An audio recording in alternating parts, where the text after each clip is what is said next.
donner de la vie et il perd de la vie. L'acte de naissance est un acte d'amour entre une mère et un enfant. C'est une jouissance douloureuse pour l'une et pour l'autre. Bonjour à toutes et à tous, à tout à chacun, à tous les internautes. Nous ngi leen di nuyu di leen ziar di leen jox seen wàccuwaay. Tey jii dañ fi daje pour beneen waxtaan ci yeneen kàddu. Kàddu askan wi la sama kàddu la. boo leen ko déggee ci njëlbeen damay intéressé wu ci kaw soxna soos ñuy wax Astou Sokhna. Pourquoi Astou Sokhna? Il y a beaucoup d'Astou Sokhna qui ont souffert, qui ont eu mal, dund lépp luy metti tu àdduna mais dégguñu leen. Mais ce cas est particulier. bi ma gisee photo yi tasaaroo ci internet bi, une jeune dame qui était à la fleur de l'âge, nga xool ko nga gis mu téye biir bi, nga gis espoir bu mu amoon ci doomam, ci lu mu ci ëmbam, espoir bu mu amoon ci xale bi màgg, xale bi juddu normalement bañ ànd ak benn jafe-jafe, benn difficulté. Mais j'ai vu cet espoir partir en fumée. Mesdames, Messieurs, muy man muy yow muy képp ku mu mënti doon, keroog ba ñu gisee loolu suñu yaram dafa daw. Man jooy naa ci, xam naa ne yow tamit jooy nga ci, parce que dafa nekk mbir boo xam ne dund naa ko wala nga dund ko wala nga am jege ñaale bu ko dund. Par là, j'ai vu une vague d'indignation par rapport sur les réseaux sociaux. On a vu des commentaires. Gis nañ façon commentaire bu nekk, gis nañ façon reportage bu nekk, gis nañ façon témoignage bu nekk, juste pour montrer que le mal est très profond. Yow dund nga ko wala nga xam nga ko dund. Par là, je vais m'intéresser par un cas particulier et on a vu cette vidéo faire un tapage médiatique, je peux dire. Wër na àdduna, wër na fépp. Et ça s'est passé lors d'une émission sur une télévision privée. Un journaliste du nom de Abbas Sow ñëw expliquer téléspectateurs yi loolu la jot a dund ak loolu di Kër Docteur. Mesdames, Messieurs, on regarde cet élément, après on se retrouve. sama waajur bu jigéen fii ci CTO la nelawoo ci défaut de prise en charge correcte médicale. Allahu akbar ci yàlla. suma waajur bu góor dans condition la wàccee liggéey ci hôpital régional bu Ziguinchor. li may wax docteur Fatima mi ngi Paris actuellement dégg na xam na li may wax.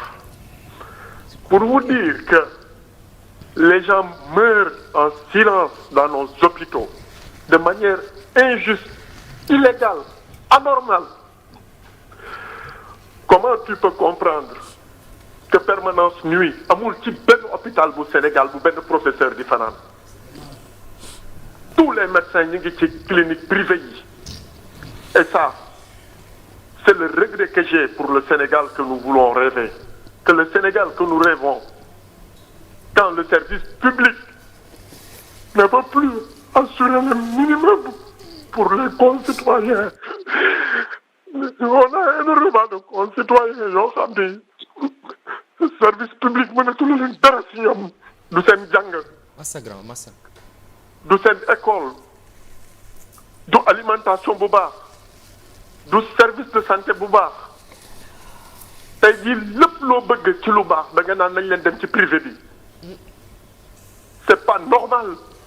Et ce sont ces-mêmes qui devraient...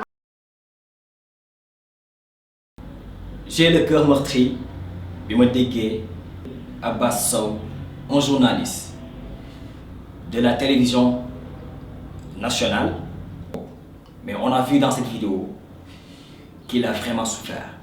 Perdre des personnes qui sont très chères pour lui, c'est très difficile. Et dans des circonstances yoo xamante ni mënoon na bañ a am. Donc, on revient juste pour dire le mal est très profond. Et pour rappel, le cas d'Astou Sokhna, décédé dans l'hôpital Amadou Sakhir Mbaye de Louga, tey jii dañ ci def benn jàngat bi mooy pour rappel Astou Sokhna, une brave dame boo xam ne moom ak jëkkëram lépp lu leen waroon ak kër docteur def nañ ko, c'est-à-dire les visites prénatales, mais le problème est que lan moo waral à la fin li xew souffrir 20 heures yoo xam ne da nga tëdd ci la hôpital ngay sàkku ngir yàlla opéré la ñu lay wax naan tey programme wuñ la ki la war a programme suba lay ñëw.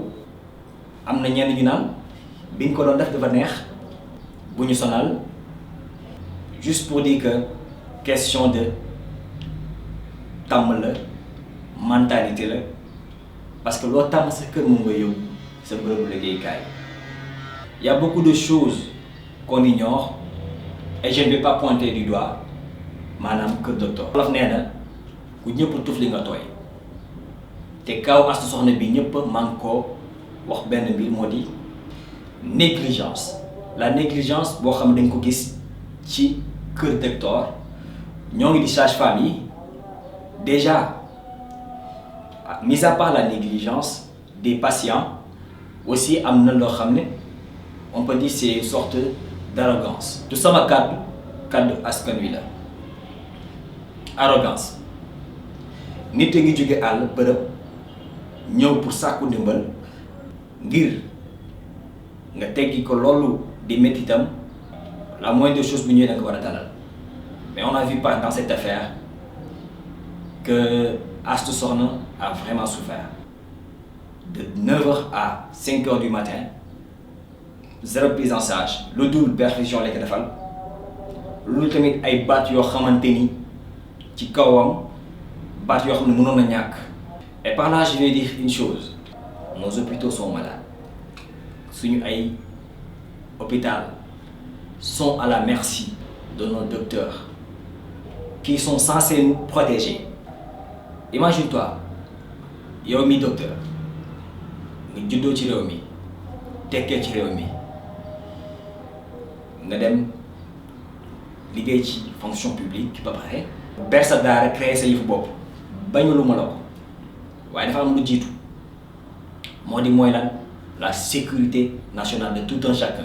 bi ngay soobu ci liggéey bi bu fàtte ni da nga waatoon waat yëkkati sa loxo day jox nga ne maa ngi waat nii li ma waroon sama liggéey naa ko def. Je vais parler aussi tamit de déficit technique, matériel, humain ou bien de déficit financier.